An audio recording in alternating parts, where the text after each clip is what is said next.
شہزادوں کا واقعہ بہت ہے کہ میں سمیٹ کر دیکھو اللہ نے اتنا پاک کیا تھا کہ ان کو صبر اور شکر کا پیکر بنایا، صبر کا مادہ دیا، ہر طریقے کے آپ پیکر بھر کر کے رہے، کسی طرح سے رب کی بارگاہ میں کبھی گریہ وزاری، کبھی ناشکری نہیں ادا کیے۔ وہی حسنین کریمین ہیں جن کے نظروں کے سامنے نانا جان کا وصال ہوا، آپ نے صبر کیا اور برداشت کیا۔ وہی حسنین کریمین ہیں جن کے نظروں کے سامنے آپ کی اماں جان حضرت سیدہ فاطمہ خاتون جنت کا میرے نبی نے وصال کے بعد 6 ماہ کے بعد حضرت فاطمہ خاتون جنت کا وصال ہوا۔ حسین بھی دیکھ رہے ہیں، حسن بھی دیکھ رہے ہیں کہ اماں وصال کرنے والی ہے۔ آپ نے دیکھا اماں کو اور صبر کیا، پھر اس کے بعد آپ کے ہی سامنے حضرت صدیق اکبر کا وصال ہوا، آپ نے صبر کیا۔ حضرت فاروق اعظم کا وصال ہوا، آپ نے صبر کیا۔ حضرت عثمان غنی ذو النورین کو شہید کیا گیا، آپ نے صبر کیا۔ آپ کے ابا جان مولا علی شیر خدا کو ابن ملجم نے مسجد میں جو ایک خنجر چلایا اور آپ کو شہید کیا، آپ نے صبر کیا۔ صبر و رضا کے پیکر آپ کو اللہ نے کتنا بڑا صبر و رضا کا پیکر بنایا ہے۔ آپ صبر و رضا کے پیکر بن کر کے صبر کرتے چلے جا رہے ہیں۔ اب اس موڑ پر آؤ جہاں میں کل چھوڑا تھا، حضرت امام علی مقام، حضرت امام حسن مصطفیٰ اپنے ابا جان کی وصال کے بعد جب آپ اپنے کرسی خلافت پر فائز ہوتے ہیں، امور خلافت کے کام کو انجام دینے کے لیے کوفہ کی سرزمین پر دارالخلافت میں بیٹھتے ہیں، تو آپ نے اعلان کیا، اے لوگوں تم نے جو کیا ہے وہ حسین نہیں کرے گا۔ اے لوگوں جو تمہارا سیوا تھا وہ ہمارا سیوا نہیں ہے، جو تمہارا کریکٹر ہے وہ ہمارا کریکٹر نہیں ہے، جو تمہاری مہمان نوازی ہے وہ ہمارے بس سے باہر ہے۔ کیوں؟ یہ تمہارا سیوا تھا، تم نے کیا، اب دیکھو ہمارا کام کیا ہے، ہم کرنے والے ہیں۔ یہ وہی ہے بخش دیتے ہیں، یہ وہی ہے یہ بخش دیتے ہیں، اور ان جرموں پر سزا نہ کرے۔ لیکن امام حسن نے بہت آپ نرم مزاج تھے، بہت آپ خوش مزاج تھے، لیکن باپ کے وصال کے بعد شہادت علی مرتضیٰ کے بعد آپ صبر نہ کر پائے، بلکہ ملزم جو آپ پر خنجر چلایا تھا، آپ کو شہید کیا تھا، لوگوں نے پکڑ کر کے جب امام حسن مصطفیٰ کی بارگاہ میں آئے اور کہے اے آپ باپ کا قاتل یہ ہے، آپ کے سامنے کرتے ہیں، تو آپ نے اپنے نانا جان کے قانون کو پڑھا کہ میرے نانا نے کیا قانون بنایا ہے، اگر کسی نے ناحق کسی کا خون بہایا ہے تو اس خون کا بدلہ خون ہے۔ ابن ملجم کو جلادوں کے حوالے کیا گیا، امام نے اعلان کیا کہ میرے باپ کا جو قاتل ہے، کیونکہ میرے باپ نے کوئی ایسی غلطی تو نہیں کی تھی، میرے باپ نے کسی کا دل تو نہیں دکھایا تھا، میرے والد محترم نے کسی کا مال تو نہیں غصب کیا تھا، میرے بابا جان نے کسی کا ناحق قتل تو نہیں کیا تھا، میرے بابا جان نے کسی کی امانت میں خیانت تو نہیں کی تھی، اس لیے یہ ابن ملجم ہے، مجرم ہے، اسے شریعت محمدی یہ سزا سناتی ہے، یہ خون کا بدلہ خون ہے، اس کا بھی قتل کیا جائے، بلکہ قتل ہی نہیں، اب میرا حکم یہ ہے اس کے قتل کے بعد اس کے لاش کو ٹکڑے کیا جائے، ایک ٹوکری میں رکھا جائے اور اس ٹوکری کے اندر تیل ڈال کر اس کی لاش کو جلا دیا جائے، تاکہ دنیا دیکھے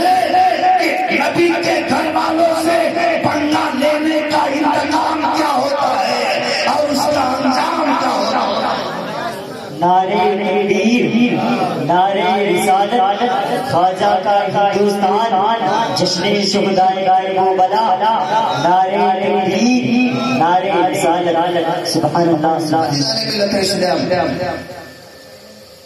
محترم صاحب حضرت امام حسن مصطفیٰ جب آپ کوفہ میں دارالحکومت میں بیٹھتے ہیں تو یہ حکم سنایا، اسے گرفتار کیا گیا، اس کا قتل کیا گیا، اور قتل کرنے کے بعد اس کے لاش کو ٹکڑے ٹکڑے کر کے، اس وقت کا یہ قانون تھا، یعنی اس وقت یہ لا بنا دیا گیا تھا کہ خون کا بدلہ خون ہے، اس کی لاش کو ٹکڑے ٹکڑے کر کے جلا دیا گیا۔ لوگوں کو عبرت ہوئی کہ کیا علی کا جو قاتل تھا وہ قتل بھی کیا گیا، ٹکڑے ٹکڑے بھی کیا گیا، اور اس کی لاش کو جلا بھی دیا گیا۔ لوگ سمجھ گئے کہ اگر ہم حسن سے اسی طرح کریں گے تو اب حسن ہمیں بھی نہیں بخشنے والے ہیں۔ لوگ سمجھ گئے ظلم رک گیا، جو بھی ظلم و ستم کے بازار گرم ہو رہے تھے وہ سب ٹھنڈے پڑ گئے۔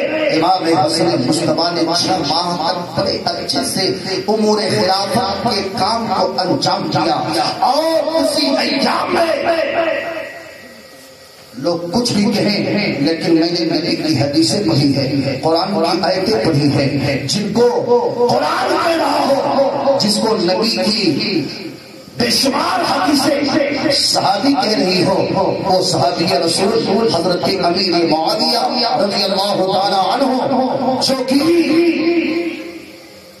آپ اس وقت اپنے حاکم کی کرسی پر دمشق میں موجود تھے، اور وہ کیسے موجود تھے اس بات کو میں آپ کو اگر سمجھانا چاہوں گا تو ٹائم زیادہ ہو جائے گا، لیکن 2-4 جملے وہ اس لیے وہاں حاکم بنائے گئے تھے۔ حضرت سیدنا ابو بکر صدیق رضی اللہ تعالی عنہ کے دور خلافت میں جب ملک شام فتح ہوا تو آپ کے بھائی یزید بن سفیان کو وہاں کا حاکم بنایا گیا۔ ان کے انتقال کے بعد حضرت امیر معاویہ کیونکہ صحابہ تھے، اجل صحابہ میں تھے، وہ یہ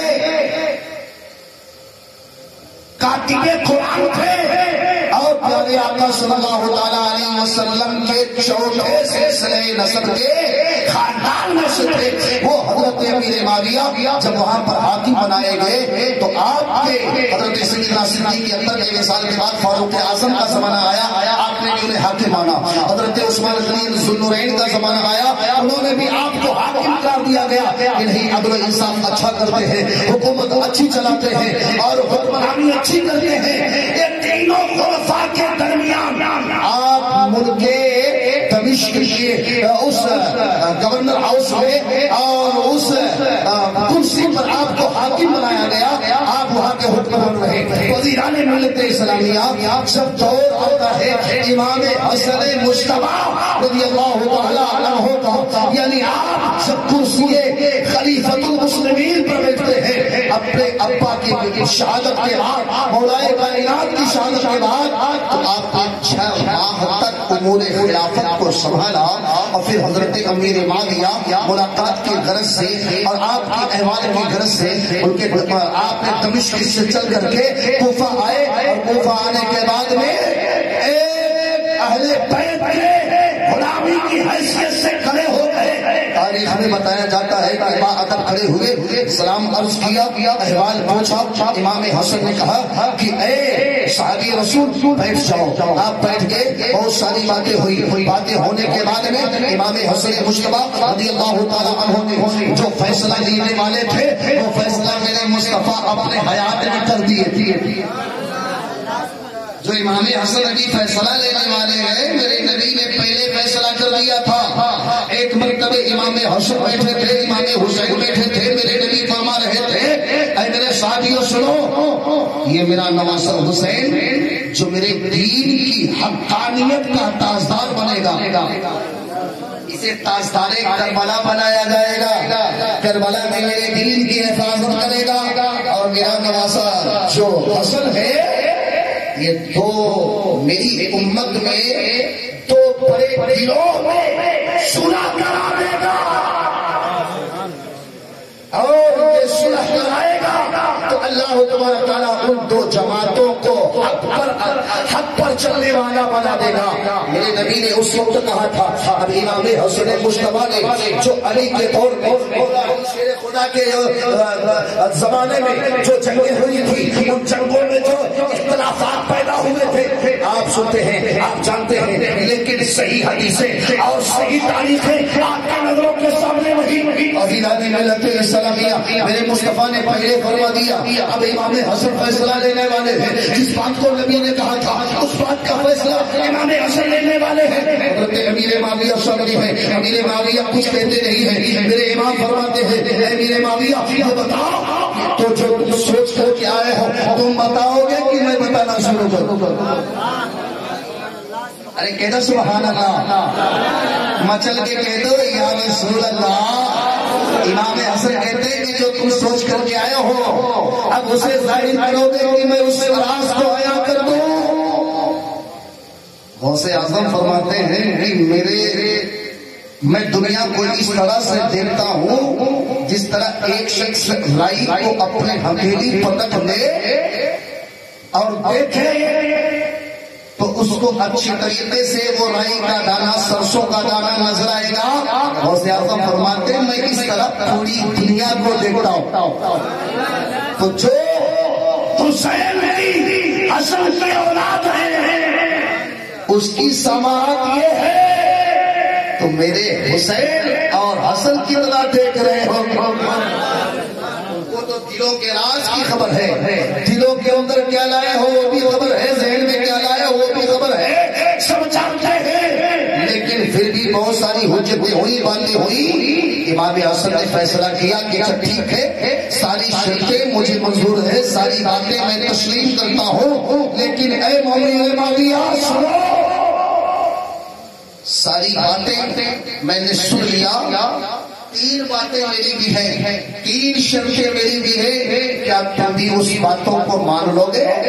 امیر معاویہ کہتے ہیں یا امیر المومنین اے امام حسن کوئی مانے یا نہ مانے میں نے دیکھا ہے کہ آپ نبی کے گود میں پلے ہو، میں نے دیکھا ہے کہ آپ کو اگر چوٹ ہوتی ہے تو نبی اپنے سینے کو پکڑ لیتے، آپ گرتے تھے تو نبی اپنے خطبے کو بند کر کے آپ کو اٹھا لیتے تھے، آپ جب پشت نبوت میں تھے تو نبی سجدے کو دور کر دیتے تھے۔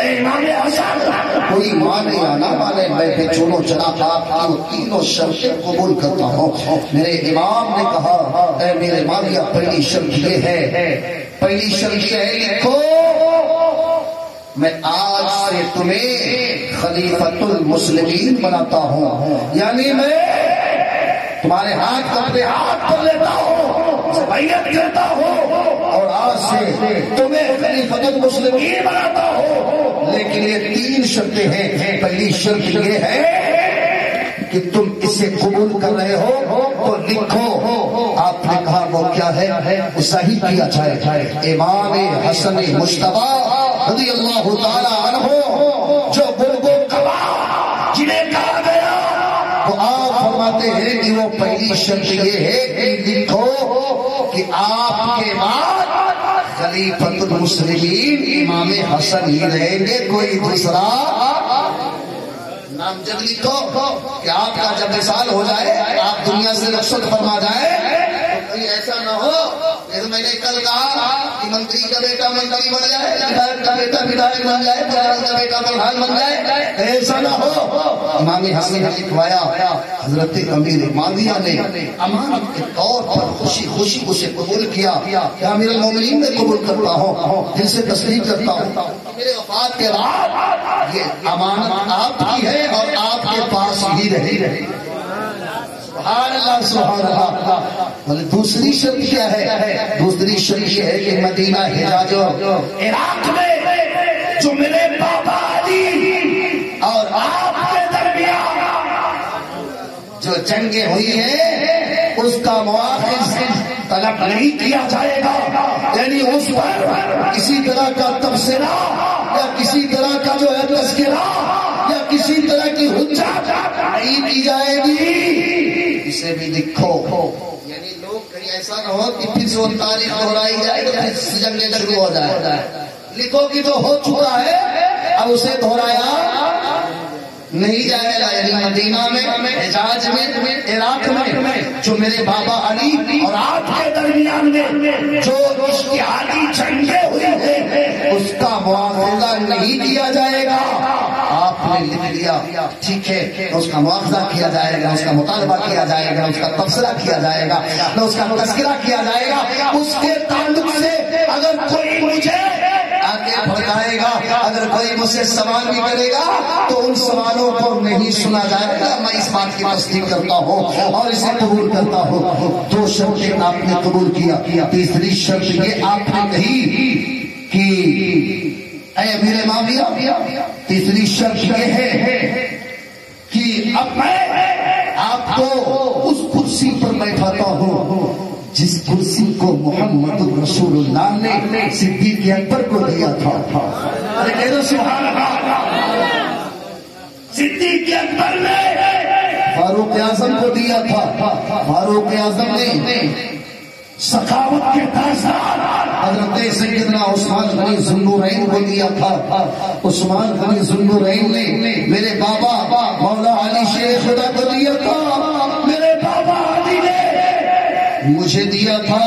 اے میرے معاویہ، میں کرسی تمہیں دے رہا ہوں، لکھو کہ میرے 6 مہینے کے کارکال میں جو لوگوں کا دیون ہے، یعنی جو قرض ہے حکومت کا اس دور خلافت میں، میں بھرنے نہیں آؤں گا، وہ سب تمہیں ہی چکانا پڑے گا۔ اس کو لکھو۔ آپ نے اس کو بھی لکھ لیا۔ یہاں یہ 3 شرطیں مجھے منظور ہیں۔ 3 شرطوں کے بعد میں پھر یہ دونوں گروہ میں صلح ہو گئی۔ حضرت سیدنا امام حسن مجتبی خوشی خوشی آپ نے انہیں خلیفۃ المسلمین مانا، آپ نے انہیں مانا، انہوں نے آپ کو مانا۔ تو میرے دوستوں بزرگوں، اب کوئی یہ کہے وہ حق پر نہیں تو اب بتائیے کیا امام حسن کو اتنا بھی علم نہیں تھا، کیا اتنا بھی نہیں جانتے تھے کہ جو حق پہ نہیں ہے وہ خلیفہ نہیں بن سکتا؟ ہماری سوچ کو اللہ ہدایت دے۔ اگر ہم حسین کو مانتے ہیں اور حسینی ہیں، حسن کو مانتے ہیں اور حسنی ہے، حسینی ہے، یہ بھی اپنے دماغ سے سوچو۔ اے مسلمانوں، آج ہم اپنا دماغ لگاتے ہیں تو کیا امام حسن نے دماغ نہ لگایا ہوگا کہ آپ کے سامنے جو جنگ ہوئی تھی اس پر آپ کی نظریں نہیں تھی؟ اگر نظریں نہیں تھی تو پھر آپ نے لکھوایا کیوں؟ جو آپ کے میرے بابا کے درمیان میں ہوا اسے نہیں دہراؤ گا، لکھو۔ یہ ساری شرطیں لکھوانے کے بعد تب آپ نے خلیفۃ المسلمین بنایا تو ہمیں جس صحابی کو امام حسن نے خلیفہ بنا دیا ہو ہم مومنوں کی جان ہے، وہ مومنوں کی شان ہے۔ اگر انہیں کوئی برا کہتا ہے تو ضرور اس کے ایمان میں خرابی ہے، ضرور اس کا ایمان کمزور ہے۔ قرآن پڑھے، حدیث کے تاریخوں کو پڑھتے، ناول پڑھ کر کے تاریخ نہیں سمجھی جائے گی، یا تاریخی کتابیں پڑھ کر کے تاریخ نہیں سمجھی جائے گی۔ اگر تاریخ کو سمجھنا ہے تو حدیثوں کو پڑھو۔ حضرت عمر نے بھی ان کی تصدیق کی، حضرت صدیق اکبر نے تصدیق کی، حضرت عثمان غنی ذوالنورین نے ان کی تصدیق کی، اور خود مولا علی شیر خدا نے خود ان کی تصدیق کی ہے۔ ان کی بھی حدیثیں میں نے پڑھی ہے، چاروں خلفاء کی حدیثیں میں نے پڑھی، اور یہ حدیثیں میں نے بڑے غور سے پڑھی کہ امام حسن نے جو تحقیق کیا تو حضرت امیر معاویہ حق پر پائے گئے، حق پر پائے گئے، اس لیے انہیں خلیفۃ المسلمین بنا دیا گیا۔ اب آپ دیکھیں وقت دامنگیر ہے، جلدی سے آپ نے خلافت کے کام کو انجام دیا۔ علی راج ملت اسلامیہ حضرت امیر معاویہ رضی اللہ تعالیٰ عنہ کے جب دور خلافت میں کوئی کام پیش آتا تو آپ واسطہ دے دیتے مولا امام علی مقام کا، آپ واسطہ دے دیتے حضرت امام حسن کا، آپ واسطہ دے دیتے سیدۃ النساء العالمین فاطمہ زہرا کا، آپ واسطہ دیتے مولا کائنات کا۔ جب آپ واسطہ دیتے تو کام دشوار بھی آسان ہو جایا کرتا تھا۔ المختصر میں سمجھے کہ آپ کے وصال کا جب وقت آیا اور آپ نے بڑی ذمہ داری کے ساتھ میں خلافت کے کام کو انجام دیا تو وہ بدبخت بیٹا جس کے نام جہنم واجب ہو چکی تھی وہ آ کر کے مطالبہ کرتا ہے، اور اس مطالبہ سے پہلے میں ایک بات واضح طور پر بتا دوں، کیونکہ جن میں مطالعہ کر رہا تھا تو تاریخ بھی میرے سامنے آئی اور کچھ حدیثیں بھی میرے سامنے آئی، تو جس کو میں نے اظہار کیا دبا مصری صاحب سے، دیکھیے لوگ غلط باتیں کرتے ہیں۔ ایک بات یہ کرتے ہیں کہ مصطفیٰ جان احمد حضور اکرم بڑی گارنٹی کے ساتھ کہتا ہوں پیارے آقا صلی اللہ تعالیٰ علیہ وسلم کے سے منسوب کرتے ہیں، اور یہ بات لوگوں تک عوام میں پھیلاتے ہیں کہ حضرت امیر معاویہ کندھے پر بیٹھا کر کے یزید کو نبی کے سامنے لے گئے تو نبی نے گرگٹ اور گرگٹ کا بیٹا کہا، کیوں؟ اس لیے غلط ہے کہ میرے نبی کے وصال کے تقریباً 15 سال بعد یزید پلید دنیا میں آیا۔ کتنے سال بعد؟ تقریباً 15 سال کے بعد یہ جنم لیا یزید پلید۔ تو اب بتاؤ اب حضرت میری معاویہ کندھے پر بیٹھا کر کے نبی کے بارگاہ میں کب گئے؟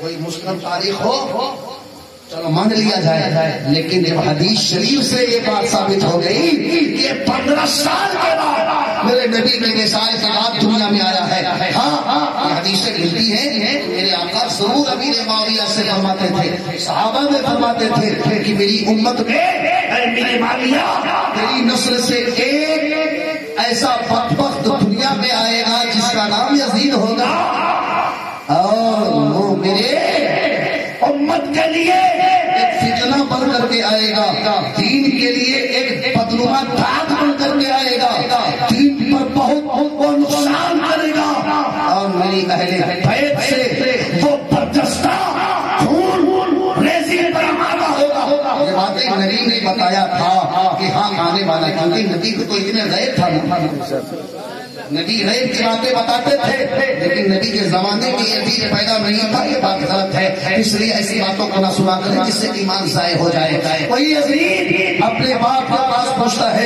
یعنی خلیفۃ المسلمین حضرت امیر معاویہ کے پاس پہنچتا ہے، ادھر امام حسن خلافت دے کر کے آپ مدینہ شریف واپس چلے گئے۔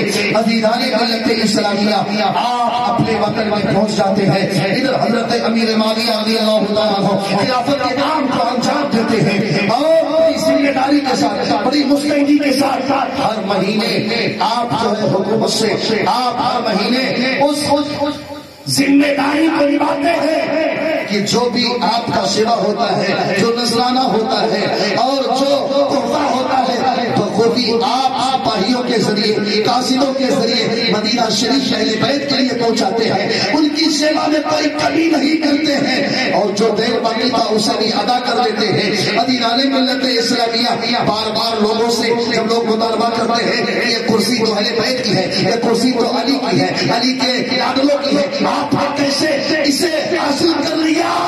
تو امیر معاویہ بارہا کہتے تھے ہاں یہ کرسی علی کی ہے، علی کے گھر میں ہی رہے گی، میں امانت کے طور پر امین بن گیا ہوں،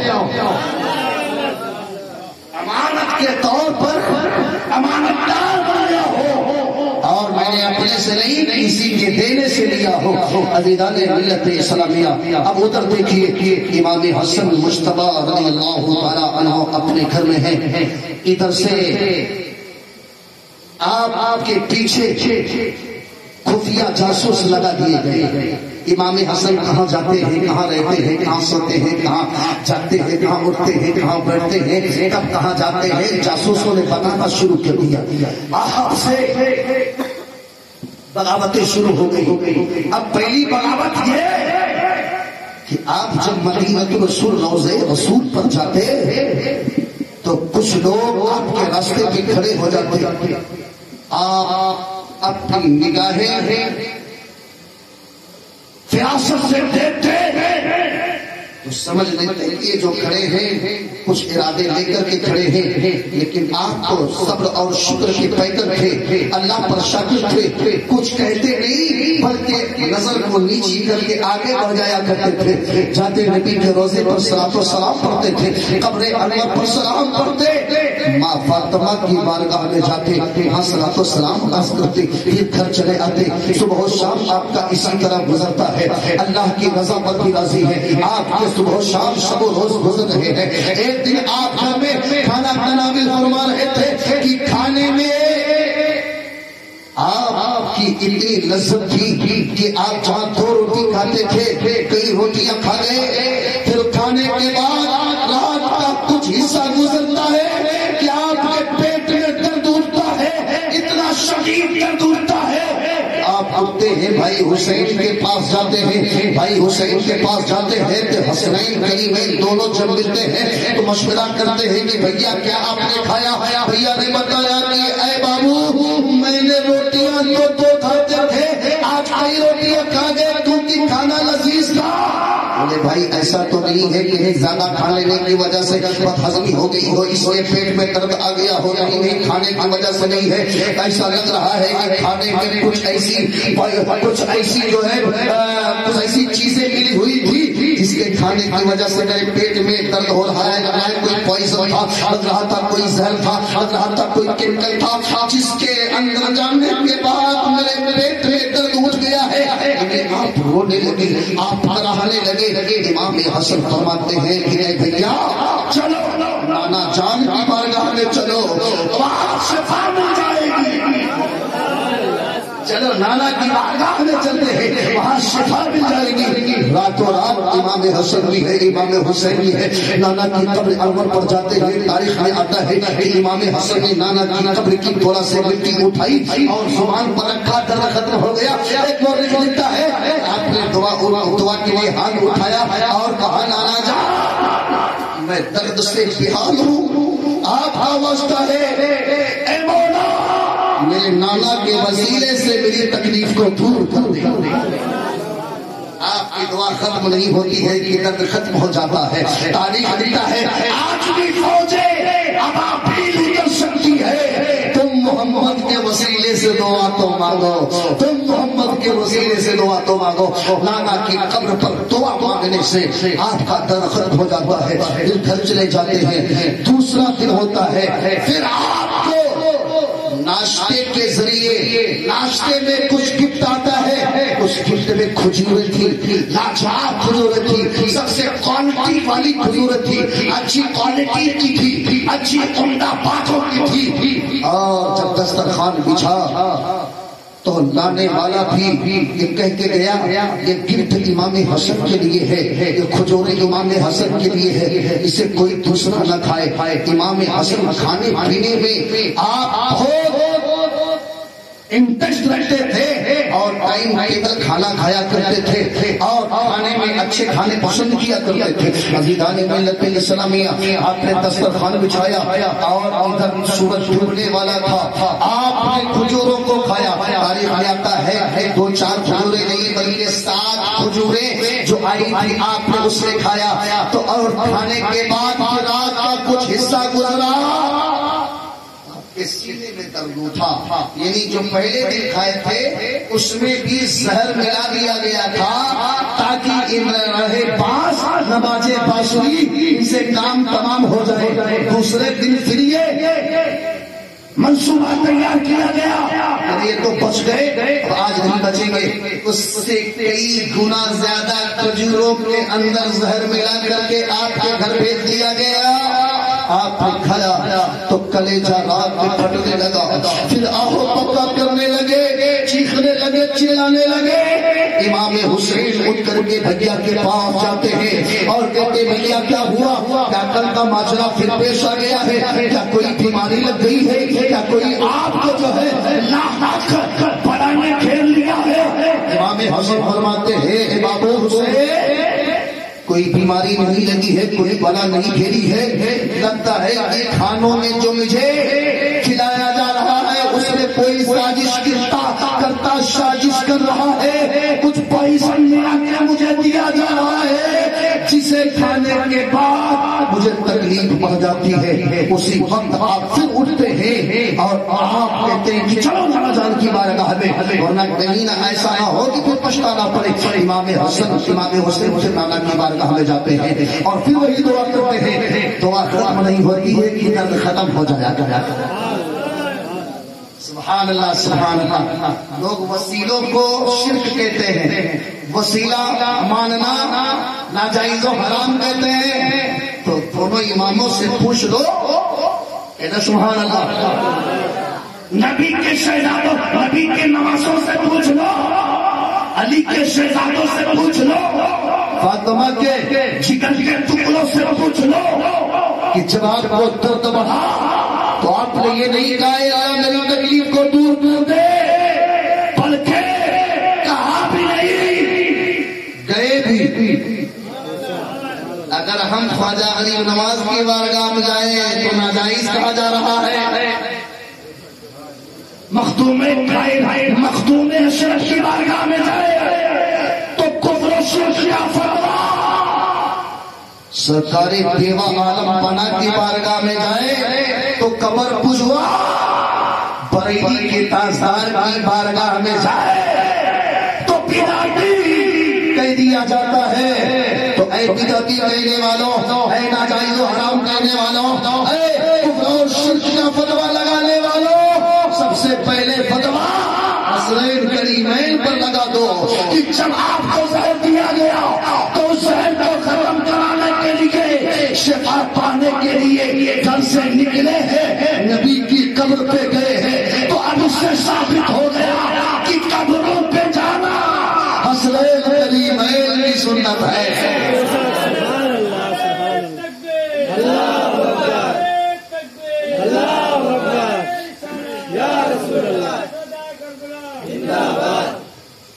قبروں پر جانا حسنین کریمین کی سنت۔ بس 5 منٹ وقت میرا ہو چکا ہے، دعا مانگتے ہیں تو ختم ہو گیا، واپس چلے آئے۔ اسی طرح آپ کو زہر حلاحل 5 مرتبے، کبھی کھانے میں تو کبھی ناشتے میں، کبھی فروٹ میں، کبھی مٹھائیوں میں، کبھی کھجوروں میں، کبھی آپ کے گھر کے پکے ہوئے کھانوں میں 5 مرتبے دیا گیا، اور 5 بار آپ نانا کی بارگاہ میں جا کر کے اس زہر کو ختم کراتے رہتے اور شفا پاتے رہے۔ اے موت دور ہی رہنا، قریب مت آنا، شفا میں مانگ کے لایا ہوں پھر مدینے سے، کیا کہنے، اے موت دور ہی رہنا، قریب مت آنا، شفا میں مانگ کے لایا ہوں پھر مدینے سے۔ عزیزان ملت اسلامیہ، اب 6ویں بار جب آپ پر وار کیا گیا تو آپ کو زہر خورانی دیا گیا، یعنی ایسا زہر دیا گیا کہ ہمیں کھانے کی بات تو دور ہے، اگر کوئی سونگ لے تو چٹ سے گرے ختم ہو جائے۔ امام حسن کے ساتھ سازش ہو رہی تھی، وہ کسی اور نے نہیں کر رہا تھا، بلکہ مورخ لکھتے ہیں کہ یہ جو زہر پہنچ رہا تھا آپ کے گھر، یہ باغبائے یزید ہی پہنچ رہا تھا، کیونکہ یزید کو خطرہ تھا کہ میرے ابا کے وصال کے بعد کہیں پھر سے حسن کرسی کے دعوے دار نہ ہو جائے۔ عزیزان ملت اسلامیہ، اس لیے وہ چاہتا تھا کہ اگر بڑا بھائی کو گرا دیا، ایک وکٹ گر گیا تو دوسرا بڑے آسانی سے گر جائے گا، اس وقت کا یہ خیال تھا۔ لیکن اب دیکھیے وقت دامن گیر ہے، بس یہیں سے ختم کروں گا۔ عزیزان ملت اسلامیہ، 6ویں بار جب آپ کے گھر میں زہر پہنچایا گیا، امام حسن ایک اچھی سراہی اپنے لیے پانی پینے کے لیے رکھے تھے۔ اب بتائیے گھر کے اندر برتن کون کہاں ہے، کس کا ہے لوٹا، کس کا ہے مسک، کس کی ہے سراہی، کس کی ہے کس کا تھڑا، یہ کون جانے گا؟ جو گھر میں رہے گا وہی نہ جانے گا۔ عزیزان ملت اسلامیہ، گھر کا بھیدی لنکا ڈھاوے، اتنا سمجھیے۔ آپ کے سراہی میں ہیرے کی پیسی ہوئی کھنی، یعنی ہیرے کے ٹکڑوں کو پیس کر کے اس کا پاؤڈر بنا کر امام حسن کے سراہی میں ڈلوایا گیا۔ آپ شام کو اچھا کھانا سب مل جل کر کے کھاتے ہیں، بڑے آرام سے سوتے ہیں۔ رات کا تہائی حصہ گزر گیا، آپ اٹھتے ہیں تہجد کے لیے، واپس سے بولیے سبحان اللہ۔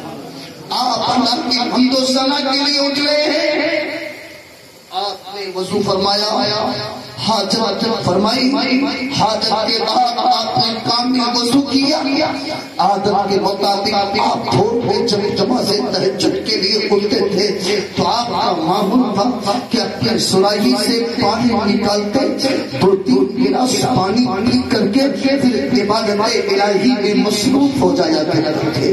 حضرت امام حسن جب سراہی کے قریب پہنچتے ہیں اور پانی کو ایک گلاس میں نکالا، وہ بھی مٹی کا پیالہ بتایا جاتا ہے، وہ مٹی کے پیالے میں یعنی مٹی کے کٹورے میں وہی کٹورا سراہی پر رکھ دیا کرتے تھے، اور پھر جب پانی نکالتے اسی کٹورے سے آپ پی لیا کرتے تھے۔ عزیزان ملت اسلامیہ، امام حسن نے ایک کٹورا پانی پیا، دوسرا پانی پیا، 3 کٹورا پانی پیا، اور جب آپ سیراب ہو گئے، آپ پانی کو نوش فرما لیا، مصلی بچ گیا، کہہ دو سبحان اللہ، مچل کے کہہ دو یا حسین یا حسین۔ آپ رکوع کرتے ہیں، آپ قیام کرتے ہیں، حمد و ثنا کرتے ہیں، سبحانک اللہم و بحمدک وتبارک اسمک وتعالی جدک ولا الہ غیرک۔ ثنا پڑھنے کے بعد سورہ فاتحہ پڑھا، ٹھیک رہا معاملہ، کیونکہ اتنی جلدی تو اثر نہیں کرنے والا تھا۔ امیر جی کے رگوں میں نانا جان کا لعاب ہو، جس کی زبان کو بار بار نانا جان نے چوسا ہو، جس کے لبوں کو مصطفیٰ نے بار بار چوما ہو، تو بوسہ گاہے مصطفیٰ پر اب جلدی سے زہر اثر نہیں کرنے والا، لیکن کیا مشیت خدا بندی، ورنہ 5 بار آپس گئے۔ امام حسن ثنا پڑھی، سورہ فاتحہ پڑھا، آپ نے کرت کیا، رکوع میں گئے، رکوع سے آپ نے اللہ کی حمد کی، سمع اللہ لمن حمدہ، سجدے میں چلے گئے۔ آپ سجدے میں جاتے ہیں، جو پانی ایک جگہ جمع تھا، سجدے کے عالم میں پانی اوپر نیچے ہو گئے، رگوں میں پھیلنے لگا، باڈی کو واپس کرنے لگا۔ اب جس اپنے قبضے میں نہ رہا، امام سجدے میں، جس اپنا کام کر رہا ہے، امام حسن اپنا کام کر رہے ہیں۔ جب آپ بالکل بے چین ہو گئے، آپ کا جسم قابو میں نہ رہا، تو جیسے ہم اور آپ کبھی کھانے میں بال چلا جاتا ہے تو الٹی نہیں آتی ہے، یا کبھی بدمزگی ہو جائے تو الٹیاں ہونا شروع ہوتی ہے، سجدے میں ہے، آپ کو ہچکیاں آنا شروع ہوتی ہیں، آپ کو ایسا لگا کہ اب مجھے ہو جائے گی، آرام مل جائے گا۔ میرے امام نے ایک ہی رکعت ادا کر کے سلام پھیرا، کہ چالو ہو گئی، کیا دیکھتے ہیں کہ منہ سے کھانا کے بجائے دل کے ٹکڑے ہو کر کٹ کٹ کر گرنے لگے، کتنیاں کٹ کٹ کر کے گر رہی ہے، ادویہ ٹکڑے ٹکڑے ہو کر منہ کے راستے سے واپس آ رہی ہے۔ آپ نے ایک آہ بھری، چیخا، اے بابو حسین، دیکھ تیرا بھیا اس وقت خون کی الٹیاں کر رہا ہے. امام حسین دوڑ کر آتے ہیں، آپ نے سینے سے لگا دیا اور کہا میرے بھائی یہ بھیا یہ کیا کر رہے ہو؟ کیا آپ پر کوئی وار کر دیا ہے؟ کہ آپ کے سینے پر کوئی پتھر چلا دیا ہے جو سینہ زخمی ہونے کی وجہ سے منہ سے خون واپس آ رہا ہے؟ امام حسن کہتے ہیں نہیں، بات یہ ہے کہ 5 پتھر پہ تو بچ گئے حسین، اب نہیں بچنا ہے. میں دن میں دیکھا تھا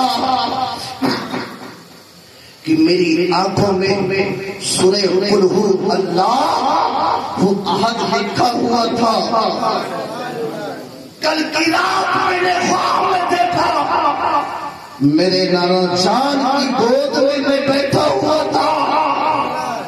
صبح میں نے جلدی سے دریافت کرایا اس خواب کی تعبیر کیا ہے، تو دونوں خوابوں کی تعبیر یہ تھی کہ اب ہم نانا سے ان قریب ملنے والے تھے. آنکھوں میں قل ہو اللہ جو لکھ گیا تھا، اس کا مطلب یہ ہے کہ ہم اللہ کی طرف واپس ان قریب جانے والے ہیں. اے حسین اب تم آہو بکا مت کرنا، بھیا بتا دو تمہارا قاتل کون ہے، گھر میں زہر لانے والا کون ہے؟ اگر میں بتا دوں تو حسین کیا کرو گے؟ بولے اسے زندہ نہیں چھوڑوں گا، آپ کے خون کا بدلہ لوں گا، اس کا قتل کروں گا. بولے اے حسین اے حسین میں تو ہرگز نہیں بتاؤں گا. کیوں کہ جس پر مجھے وہم و گمان ہے، جس پر مجھے شک و شبہ ہے، اگر میں نے اس کا نام بتا دیا اور شاید اس نے میرے ساتھ ایسا نہ کیا ہو، آپ اس کا قتل کر دیں تو کل میدان محشر میں نانا جان مجھ سے پوچھیں گے اے حسن تم نے ناحق کسی کا خون کروایا نام بتا کر کے؟ تو اس لیے حسین میں نے نہیں دیکھا ہے تو کسی کا نام نہیں بتاؤں گا، کسی کو میں جو ہے غلط الزام نہیں لگاؤں گا. ابھی اتنی گفتگو ہو رہی ہے کہ آپ کا کلیجہ منہ کے راستے سے واپس آ رہا ہے. آپ نے آخری ہچکی لی اور آخری ہچکی لینے کے بعد حسین نے امام حسن کو بڑے بھائی کو اپنے گلے سے لگایا. آپ نے آخری سانس لی، جانے جا آخری کر کے آپ نے آخرت کی طرف چل دیے. آپ کی روح کم سے انصری سے پرواز کرتی ہے. امام حسین اپنے بھائی کو سینے سے لگا کر چیختے ہیں یا اللہ میرا حسن بھی تیری بارگاہ میں کامیاب ہو گیا ہے. کیوں کہ جب میری ماں فاطمہ نے سجدہ کیا تھا تو اے مولا تیرے موت کے فرشتے نے دستک دیا تھا، اب یہ میرا بھائی بھی آخری سجدہ کیا ہے تو موت کا فرشتہ دستک دیا ہے. اے اللہ میرے حسن کی شہادت کو قبول فرما دے. آپ کی روح تم سے انصری سے پرواز کرتی ہے اور آپ اسی وقت دم توڑ دیتے ہیں. انا للہ و انا الیہ راجعون. مولا تبارک و تعالی مجھ گناہگار تمام جمیل مومنین والمومنات کو اہدنا صراط المستقیم پر چلنے کی توفیق عطا فرمائے. جو کچھ سننے سنانے میں غلطیاں ہو اے مولا اسے معاف فرما. پڑھے استغفر اللہ ربی من کل ذنب واتوب الیہ وآخر دعوانا الحمدللہ رب العالمین. خوب کی زیر چمن پھول چنے شاد رہے، باغ جاتا ہوں میں گلشن کا آباد رہے. السلام علیکم ورحمۃ اللہ وبرکاتہ.